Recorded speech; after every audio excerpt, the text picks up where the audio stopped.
pour ce que l'Esprit veut nous donner ce matin. Je vais vous inviter à tourner dans 1er Chroniques, chapitre 16. Premier livre des Chroniques, chapitre 16. On va lire à partir du verset 8.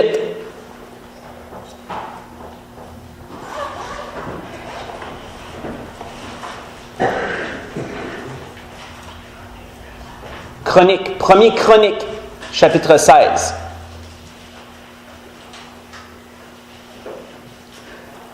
Mon frère André voudrait juste regarder si...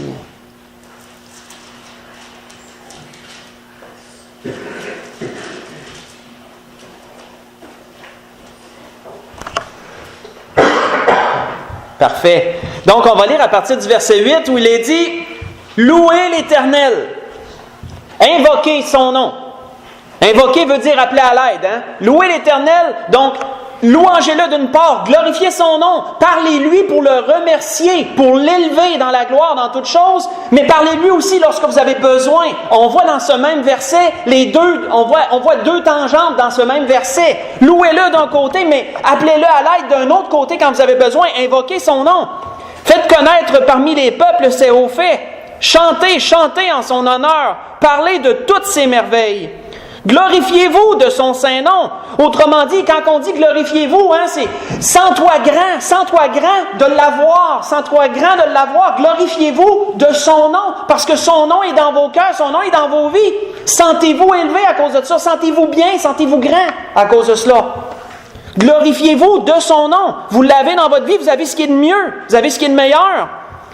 Que le cœur de ceux qui cherchent l'Éternel se réjouisse. Ayez recours à l'Éternel et à son appui. Cherchez continuellement sa face. Continuellement veut dire toujours, veut dire à tout instant. Souvenez-vous des prodiges qu'il a fait, de ses miracles et du jugement et de ses jugements, des jugements de sa bouche. On va arrêter là. Ceci est un cantique qui a été composé par David, mais pour une occasion très spéciale. David, après un échec, avait réussi à amener l'arche de l'Éternel jusqu'à Jérusalem. Pour ceux qui ne connaissent pas l'histoire, l'arche avait été prise par les Philistins.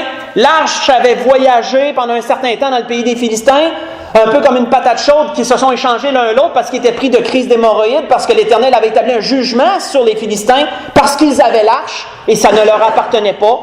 Les Philistins ont eu la sagesse de renvoyer l'arche vers le territoire d'Israël. Elle a atterri dans une certaine ville, mais là, ils ne l'ont pas traitée comme ils auraient dû, et la ville a été frappée de jugement aussi. Ils l'ont envoyée ailleurs, dans la maison d'une personne, qui ont dit, là, toi, tu vas la garder. Mais cette personne-là avait bien traité l'arche, et lui a prospéré, lui et sa maison. David avait entendu dire qu'il était là, il avait voulu la ramener une fois, mais il n'avait pas bien fait les choses. Au lieu d'utiliser les Lévites, qui, selon les Écritures, étaient les hommes aptes à porter l'arche. Il l'avait mis sur un chariot, porté par des bœufs, pensant que ça ferait l'affaire. Puis il y a quelqu'un qui était mort parce qu'il avait voulu soutenir l'arche, parce que les bœufs ne faisaient pas attention. Les autres, ils marchaient. L'arche avait penché pour tomber. L'homme avait voulu la soutenir, mais il était mort parce qu'il avait touché l'arche de l'Éternel. C'était quelque chose de très grave. Et donc, David, après cet échec, il l'avait laissé pour un temps là où il était. Mais là, après avoir compris son erreur, s'était repris. Et là, il avait bien fait les choses. Et comme de raison, Dieu avait béni. L'arche était rendue à Jérusalem, établie en le lieu en préparation d'un temple à venir, dans un tabernacle temporaire. Et là, David avait composé un cantique pour remercier, pour louer, pour glorifier l'Éternel. Une partie de ce qu'on vient de lire. Mais entre autres, David avait établi, entre autres, à ce temps-là, un chœur de musique pour chanter cette louange. Et il avait établi un homme pour conduire ce chœur de musique. Son nom était Asaph. Le nom de cet homme est Asaph, qui était un peu le maître chante, celui qui guidait la musique, celui qui, un peu comme celui avec la baguette devant, puis qui dirige l'orchestre. Et on voit que Asaph avait conduit ce cantique avec les fils de Corée et les autres chantes qu'il y avait. Et quelle a été l'introduction de ce cantique? C'est sur ça que l'Esprit veut nous diriger ce matin. Un sujet, quoi qu'il semble simple, mais combien grand dans nos vies. Il est dit, ayez recours à l'Éternel et à son appui. Cherchez continuellement sa face. Ayez recours à l'Éternel et à son appui. Qu'est-ce qu'un appui? Qu'est-ce qu'un appui, frères et sœurs? Selon le dictionnaire, un appui, c'est ce qui sert à soutenir une chose ou une personne pour l'empêcher de tomber, de chanceler.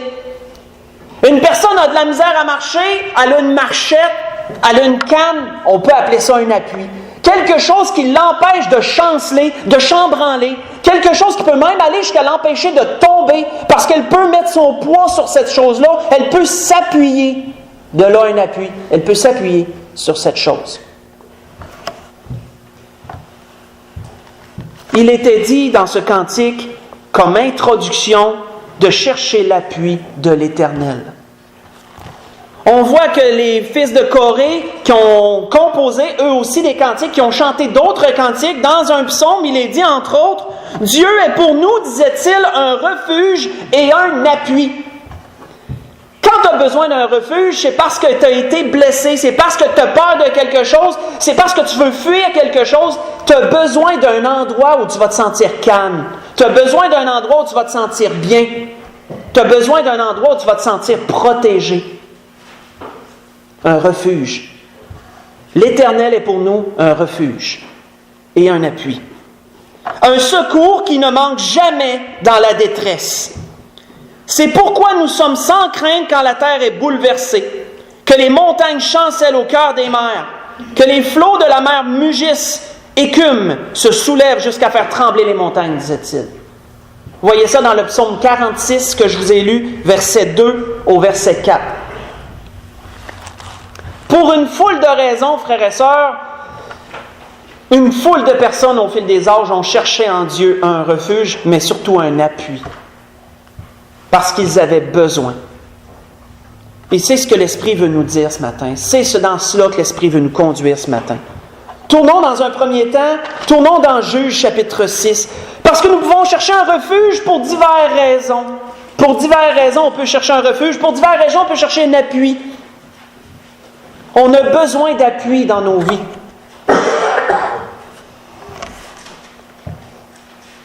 Combien de fois on utilise un appui, frères et sœurs, dans la vie pour différentes raisons. Pour nous-mêmes, pour des choses. Moi, ça me fait penser quand ils bâtissent une maison, qu'est-ce qui sert à tenir les murs avant que tout soit mis en place? C'est des appuis, c'est des poteaux qui sont ancrés à terre, qui sont attachés après les murs, ou vissés, ou peu importe comment vous voulez le dire. Puis c'est un appui, le mur tient par ça, jusqu'à temps qu'il soit complété et que là, il tienne par lui-même. Quand on fait un petit toit pour une galerie, je me rappelle, j'ai vu ça en m'en venant, le temps qu'ils fassent vraiment les piliers, ils vont mettre des appuis parce que le petit toit par lui-même ne tiendrait pas, il tomberait, il s'écroulerait. Des appuis, on en utilise pour toutes sortes de choses dans cette vie. Mais combien, frères et sœurs, dans notre vie personnelle, spirituelle surtout, on a besoin d'un appui.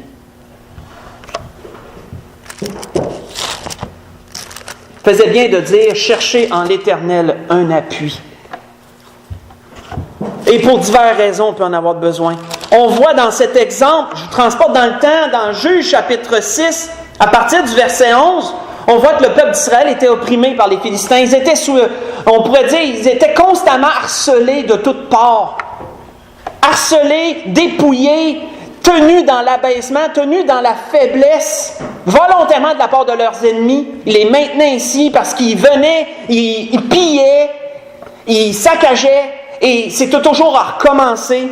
On voit, il nous est dit, puis vint l'ange de l'Éternel et il s'assit sous le térébinthe d'Ophra. Le térébinthe qui est un arbre, qui est une sorte d'arbuste, à Ophra, qui appartenait à Joas de la famille d'Abiézer. Gédéon, son fils, battait du froment au pressoir pour le mettre à l'abri de Madian. Madian, c'est un peuple. Madian, c'était justement le peuple qui venait et qui saccageait. On voit que Gédéon battait du froment pour le mettre à l'abri. Faisait ça vite. Il y avait une petite récolte. Il avait réussi à ramasser un petit quelque chose. Puis il se dépêchait à battre le froment.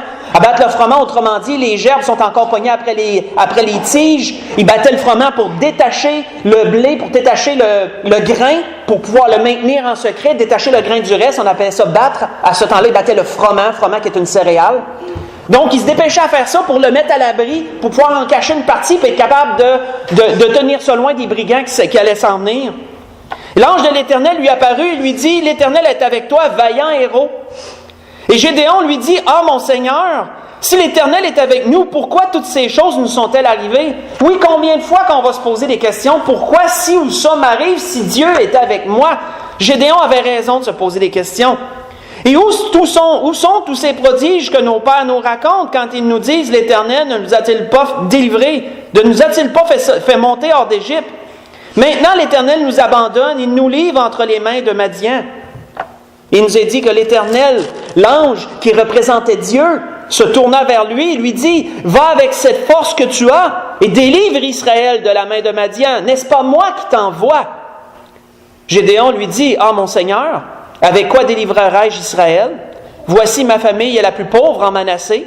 Je suis le plus petit de la maison de mes pères. » Sais-tu qui tu es en train de parler? Sais-tu à qui tu t'adresses? C'est un peu Gédéon, c'est un peu ce qu'il dit. Sais-tu qui tu choisis en ce moment? Tu choisis la plus faible des familles. Tu choisis le petit dernier d'une famille. Sais-tu à qui tu t'adresses? L'Éternel lui dit, « Mais je serai avec toi. » Ça veut dire quoi, ça? Tu as quelque chose à faire. Tu as une œuvre à faire, mais tu as un appui aussi. Je vais être ton appui. Je vais être celui sur lequel tu vas pouvoir vraiment te confier. Et si tu me prends pour appui, ben tout ce que tu vas avoir à faire, tu vas être capable de le faire. C'est pourquoi il est dit, et tu battras Madian comme un seul homme. L'expression, tout un peuple, toi tu es tout seul, mais tu vas le battre comme un seul homme, comme si c'était juste un homme qui se présentait devant toi, comme si c'était à un, comme si tu étais à égalité avec quelqu'un d'autre. Mais on parle d'un homme face à tout un peuple. Tu les battras comme un seul homme. Parce que tu m'auras pour appui, en d'autres mots. Et on voit que là, on ne lira pas la suite. Mais si on lirait la suite, Gédéon a demandé certains signes à Dieu. Il voulait vraiment avoir une confiance, il voulait avoir une assurance. Dans ce temps-là, il en avait besoin. Il n'y avait pas beaucoup de signes. Dans ce temps-là, il n'y avait pas beaucoup de démonstrations de puissance de Dieu. Et Gédéon a voulu être réconforté à ce temps-là. Gédéon a eu beaucoup d'étapes à passer, frères et sœurs, avant de s'en aller à la guerre, parce qu'il y avait une guerre à livrer. Gédéon, il a dû surpasser l'idolâtrie de son père. Son père adorait une idole et il a dû abattre l'idole de son père. Ça a commencé la purification a commencé dans sa propre maison avant de commencer à faire autre chose. Il a abattu l'idole de son père, confronté tout son village, les superstitions, les superstitieux et les superstitions face à ça et tout. Il a rassemblé un peuple apeuré, un peuple qui était toujours dans la crainte que l'ennemi arrive. Il les a rassemblés, il a envoyé des lettres, il les a encouragés. Assemblons-nous, l'Éternel nous appelle, on va aller à la guerre, on va se délivrer. Lorsque Dieu l'a envoyé à la guerre, Dieu le surclassait en nombre. Il en a envoyé juste 300 contre tout un peuple. Mais qu'est-ce que Dieu y avait dit? Si tu me prends pour appui, tu vas les battre comme un seul homme. Leur nombre n'aura pas d'importance, en d'autres mots. Leur nombre n'aura aucune importance. Toutes choses, frères et sœurs, cette guerre a pu être gagnée par Gédéon parce qu'ils ont pris l'Éternel pour appui. Continuons, tournons dans Jérémie, chapitre 1. Dans le livre de Jérémie, chapitre 1.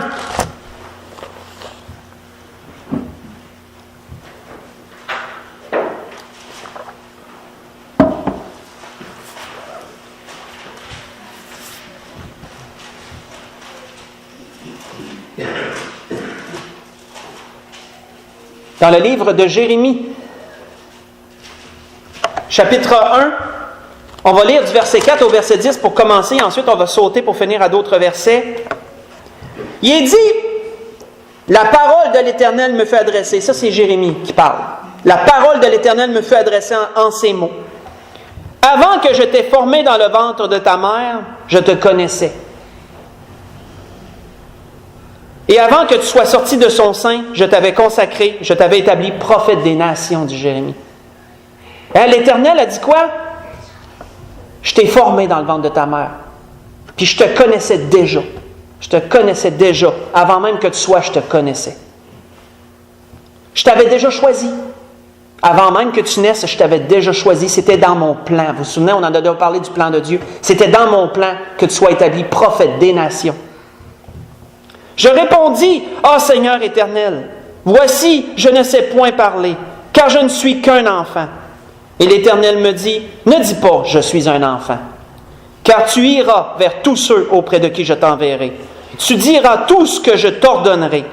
Ne les crains point, car je suis avec toi pour te délivrer, dit l'Éternel. Qu'est-ce que Dieu lui disait? Tu n'auras pas à craindre tout un peuple qui va être devant toi parce que je vais être là pour être ton appui. Tu vas t'appuyer sur moi, tu vas faire face à tout un peuple. Parce que Jérémie avait un mandat assez grand.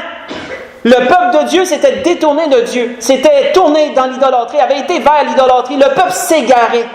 Et Jérémie allait être le prophète qui allait les avertir, le prophète qui allait tenter de les ramener, parce que Dieu leur laissait une chance de revenir avant que son jugement s'établisse sur eux, s'abatte sur eux. Et là, nous lisons où Jérémie a été mandaté, où il a été choisi.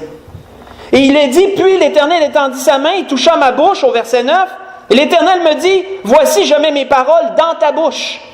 Regarde, je t'établis aujourd'hui sur les nations et sur les royaumes pour que tu arraches, que tu abattes, que tu ruines, que tu détruises quelque chose.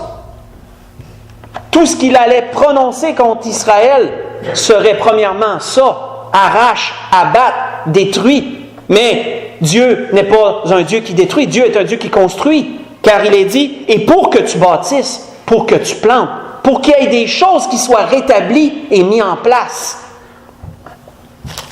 Si on saute au verset 17, qu'est-ce que Dieu lui a dit par la suite? Dieu lui a dit, et toi, saint terrain, lève-toi, dis-leur tout ce que je t'ordonnerai. Ne tremble pas en leur présence, de peur que je ne te fasse trembler devant eux.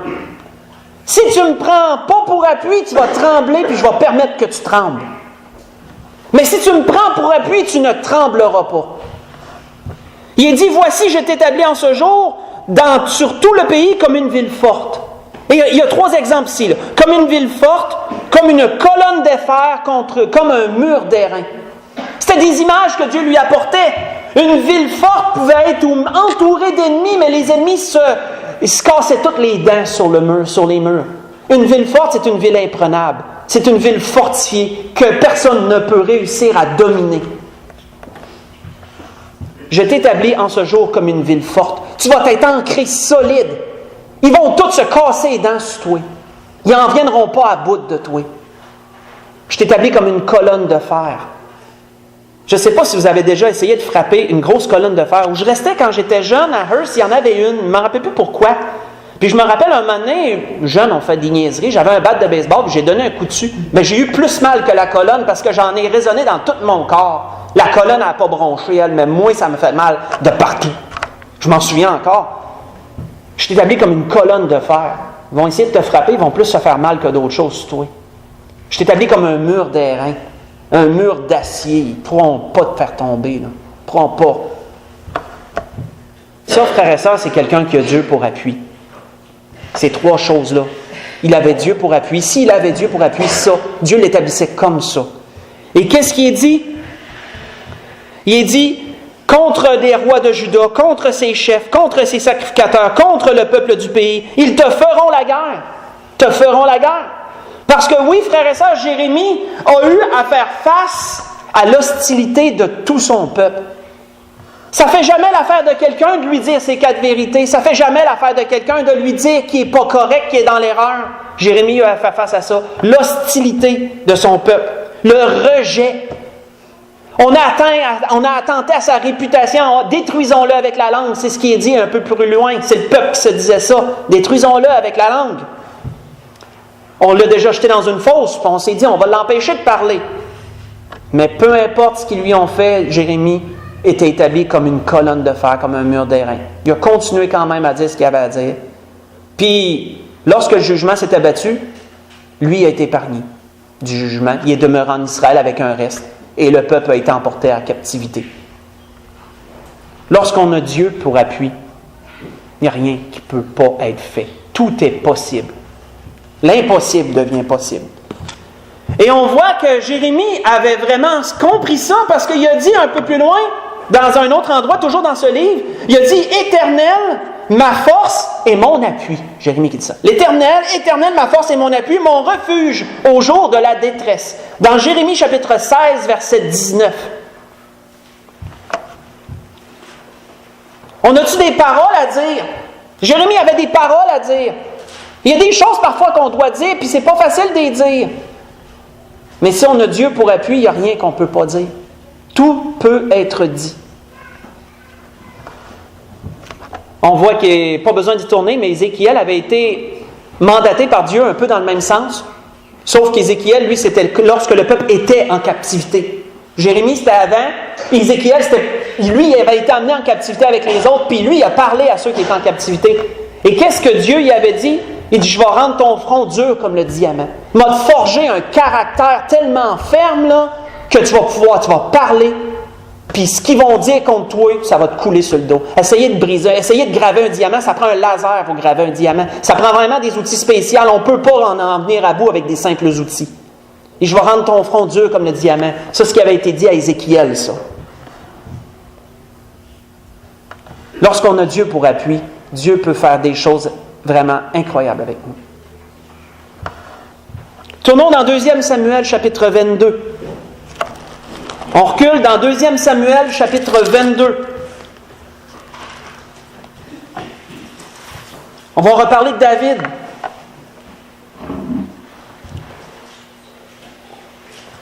Mais plus spécifiquement de lui, bien sûr, de sa personne.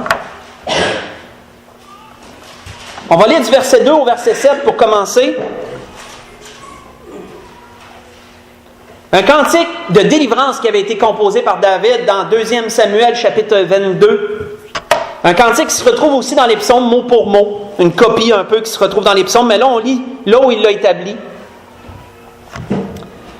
Il est dit, « L'Éternel est mon rocher, ma forteresse, mon libérateur. Dieu est mon rocher où je trouve un abri, mon bouclier et la force qui me sauve, ma haute retraite et mon refuge. Ô mon Sauveur, tu me garantis de la violence. Je m'écrie, loué soit l'Éternel, et je suis délivré de mes ennemis. Car les flots de la mort m'avaient environné, les torrents de la destruction m'avaient épouvanté, les liens du séjour des morts m'avaient enlacé, les filets de la mort m'avaient surpris. Et dans ma détresse, j'ai invoqué l'Éternel, j'ai invoqué mon Dieu. De son palais, il a entendu ma voix, et mon cri est parvenu à ses oreilles. » Sautons au verset 17. Sautons au verset 17, où il dit, il étendit, en parlant de Dieu encore, il étendit sa main d'en haut, il me saisit, il me retira des grandes eaux. Il me délivra de mon adversaire puissant, de mes ennemis qui étaient plus forts que moi. Il m'avait surpris au jour de ma détresse, mais l'Éternel fut mon appui. Il m'a mis au large, il m'a sauvé parce qu'il m'aime. On va arrêter là. David avait composé ce psaume après qu'il ait été vainqueur de tous ses ennemis, après qu'il ait surmonté la majeure partie des épreuves de sa vie. On connaît un peu la vie de David. On sait que l'ancien roi qui avait été établi, Saül, l'avait pris pour ennemi. Et Saül a été l'ennemi de David pendant toute sa vie. Toute sa vie, David a dû fuir Saül pendant une grande partie de sa vie. Il a dû fuir Saül jusqu'à ce que Saül soit destitué physiquement, jusqu'à ce qu'il meure dans une guerre, que là, David puisse avoir le trône. On sait que par certains événements fâcheux, David avait dû même fuir chez ses ennemis pendant qu'il fuyait Saül. Il avait même été jusqu'à fuir chez ses ennemis pour pouvoir trouver un refuge. David, malheureusement, avait ses fils, un de ses fils, Absalom, s'était révolté contre lui. Il avait dû fuir Israël, le territoire. Il avait été destitué temporairement de son trône parce que son fils Absalom l'avait pris, l'avait usurpé, jusqu'à ce qu'Absalom meure et que David puisse revenir. David avait traversé tellement d'épreuves dans sa vie, mais dans toutes ces choses, David était capable de dire à la fin qu'il avait eu un refuge et un appui dans tout ce temps-là. Dans tout ce temps-là, David avait pu s'appuyer solidement sur quelque chose. Il avait pu s'appuyer sur Dieu. Et il a été capable de surmonter tout ça. Même si dans le moment présent, lorsqu'il était au sein de la fournaise, dans chacune des épreuves, il ne devait peut-être pas être capable de dire ça là. Mais à la fin, lorsqu'il regardait en arrière et considérait toutes choses, il pouvait dire que oui, il avait eu un appui tout ce temps-là. Dieu avait été son appui. Le prophète Isaïe avait un jour prophétisé quelque chose pour nous. Le prophète Isaïe avait dit un jour, lorsque Dieu avait eu en vue d'établir sa nouvelle alliance en Jésus-Christ. Ésaïe avait prophétisé, il avait dit, c'est pourquoi ainsi parle le Seigneur l'Éternel.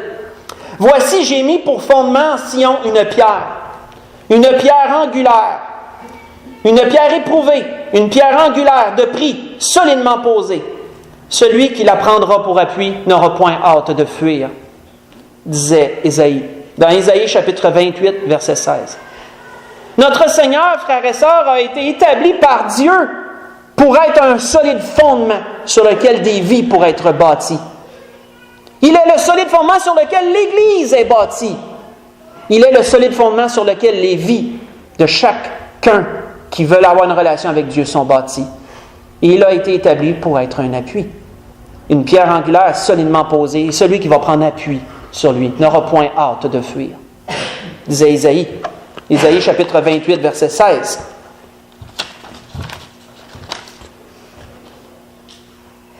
Nous avons, frères et sœurs, en Jésus-Christ, un solide fondement. Et la capacité encore plus de prendre appui sur Dieu parce qu'on a déjà appui sur Christ. Nous avons accès à des ressources, frères et sœurs, qui sont beaucoup plus grandes que toutes les générations passées ont eu accès en Jésus-Christ. Comprenons-nous bien cela. C'est facile de le comprendre intellectuellement. De dire, oui, je comprends. Dans ma tête, dans ma logique, je comprends. Mais est-ce que dans notre vie physique, est-ce que dans nos habitudes, est-ce que dans notre quotidien, on le comprend, ça? On avait déjà parlé de ça un peu passé. Il y a une différence entre comprendre quelque chose dans sa tête puis vraiment de le vivre, cette chose-là. Il y a une différence entre les deux. On peut avoir beaucoup de théories sur bien des choses, mais la pratique, on le tue. Si tu le comprends dans la théorie seulement, ça ne te servira pas à grand-chose. Mais si dans ta pratique, tu l'as compris, toute la puissance est là. Toute la puissance est là. Matthieu chapitre 7, on s'en va tranquillement vers la conclusion. Matthieu chapitre 7. Qu'est-ce que le Seigneur avait dit à ceux à qui il parlait dans ce sermon sur la montagne?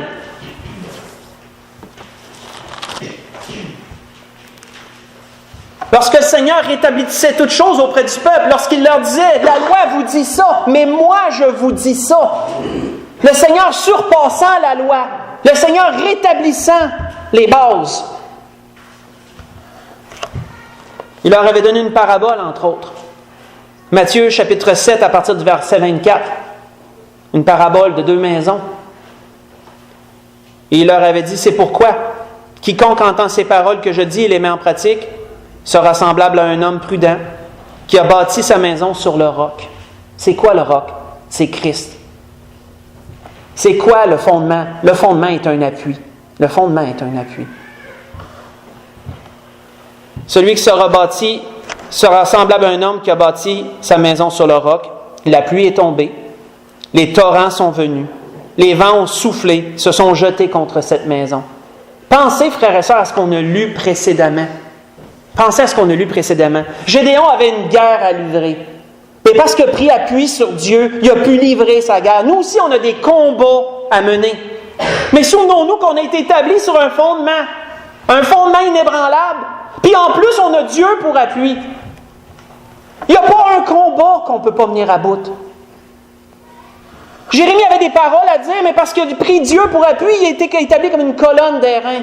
Si on a des paroles à dire, nous aussi, souvenons-nous qu'on est établi sur un fondement. Souvenons-nous qu'on a Dieu en plus pour appui. Il n'y a aucune parole qui ne peut être dite, aussi dure soit-elle, à dire. Souvenons-nous que David a vécu beaucoup de tribulations et d'épreuves, mais il a pris appui sur Dieu et il n'y a aucune épreuve qu'il n'a pu surmonter, même si ça a été difficile.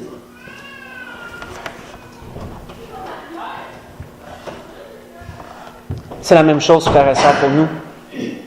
En Jésus-Christ, on a accès à cet appui. On a accès à tout cela. Mais le comprenons-nous vraiment?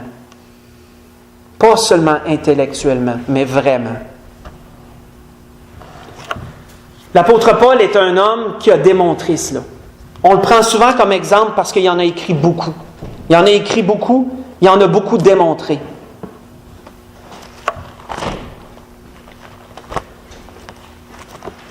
Il est dit, entre autres, à propos de lui, et vous allez vous reconnaître, il est dit, sont-ils ministres de Christ? Je parle de manière extravagante, je le suis plus encore. Par les travaux, bien plus par les coups, bien plus par les emprisonnements, bien plus, souvent en danger de mort. 5 fois j'ai reçu des Juifs 40 coups moins 1. 3 fois j'ai été battu de verge. 1 fois j'ai été lapidé. 3 fois j'ai fait naufrage. J'ai passé un jour et une nuit dans l'abîme. Fréquemment en voyage, j'ai été mis en péril sur les fleuves, en péril de la part des brigands, en péril de la part de ceux de ma nation, en péril de la part des païens, en péril dans les villes, en péril dans les déserts, en péril sur la mer, en péril parmi les faux frères. J'ai été dans le travail et dans la peine exposé à de nombreuses veilles, à la faim, à la soif, à des jeûnes multipliés, au froid, la nudité. Disait l'apôtre Paul. Une énumération un peu de ses épreuves à lui. 2 Corinthiens, chapitre 11, j'ai lu à partir du verset 23 jusqu'au verset 28, au verset 27, excusez-moi. Mais pourtant, l'apôtre Paul est celui qui a prononcé les paroles les plus encourageantes. C'est l'apôtre Paul qui a été capable de dire « Grâce soit rendue à Dieu qui nous fait toujours triompher en Jésus-Christ ». Tu es capable de dire ça aux Corinthiens. C'est lui qui a été capable de dire encore aux Corinthiens, notre capacité, au contraire, elle nous vient de Dieu. C'est lui qui a été capable de dire aux Romains, mais dans toutes ces choses, nous sommes plus que vainqueurs par celui qui nous a aimés. C'est lui qui a été capable de dire aux Philippiens, je puis tout par celui qui me fortifie. Comment que l'apôtre Paul a été capable de dire toutes ces choses-là? Il était conscient qu'il était établi sur un fondement solide. Il était conscient qu'en plus d'avoir un appui sous ses pieds, il y avait un appui avec Dieu. Qu'est-ce qui était pas possible de faire dans ce cas-là? Tout était possible. Toutes ces déclarations démontrent cette même chose, frères et sœurs.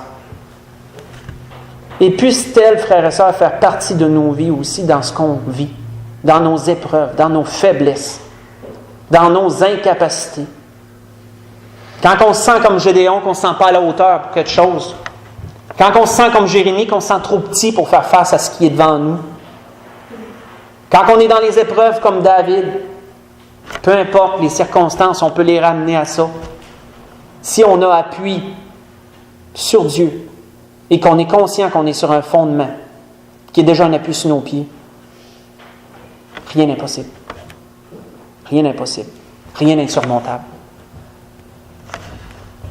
Pour conclure, tournons dans 1 Jean chapitre 2, pour conclure ce que l'Esprit a voulu nous donner ce matin. 1 Jean chapitre 2.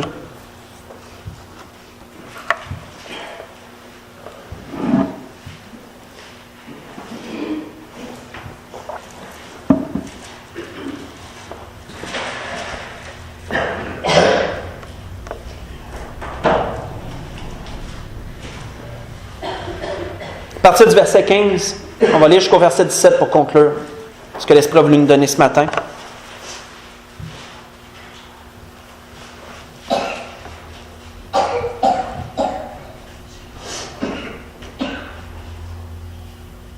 Il dit, n'aimez point le monde, ni les choses qui sont dans le monde. Si quelqu'un aime le monde, l'amour du Père n'est pas en lui. Comprends bien ce que Jean voulait dire. Jean était un homme très tranchant. Parfois, ce qu'il dit nous fait comme ça nous brasse quand on lit Jean, quand on lit ses déclarations tranchantes. Celui qui haït son frère est un meurtrier. Des déclarations tranchantes comme ça, Jean, lui, était capable d'en dire. N'aimez pas le monde ni les choses qui sont dans le monde. On comprend que Jean voulait dire ne délogez pas Dieu de sa place. Gardez la place principale à Dieu dans votre cœur. On est dans le monde. Il est normal qu'on aime certaines choses du monde. On est humain, on est charnel. Mais n'enlevez pas à Dieu sa place. C'est ce que Jean voulait dire, ce qu'il sous-entendait quand il dit « N'aimez pas le monde ni les choses qui sont dans le monde ». Ne permettez pas à ce que ces choses prennent la plus grande place dans vos vies et que Dieu en soit tassé. Ne permettez pas cela. N'aimez pas le monde ni les choses qui sont dans le monde. Si quelqu'un aime le monde, quand quelqu'un est rendu là, l'amour du Père n'est pas en lui parce que Dieu lui a été tassé de sa place. En d'autres mots. Car tout ce qui est dans le monde, la convoitise de la chair, la convoitise des yeux, l'orgueil de la vie ne vient point du Père, mais vient du monde. Et il est dit, et le monde passe.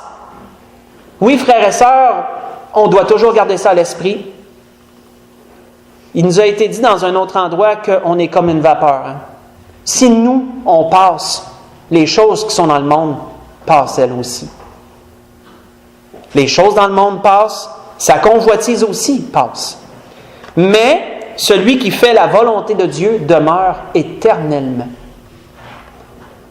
La grâce que je nous souhaite, peu importe ce qu'on a à traverser ou à faire face, si on prend Dieu pour appui, non seulement dans cette vie-ci, on ne sera pas tremblant, on va être ferme, mais souvenons-nous que dans l'après-vie aussi, parce que celui qui fait la volonté de Dieu demeure éternellement, parce qu'il y a Dieu pour appui. Ça sous-entend ça. La grâce que je vous souhaite à tous. On peut se lever pour le dernier cantique.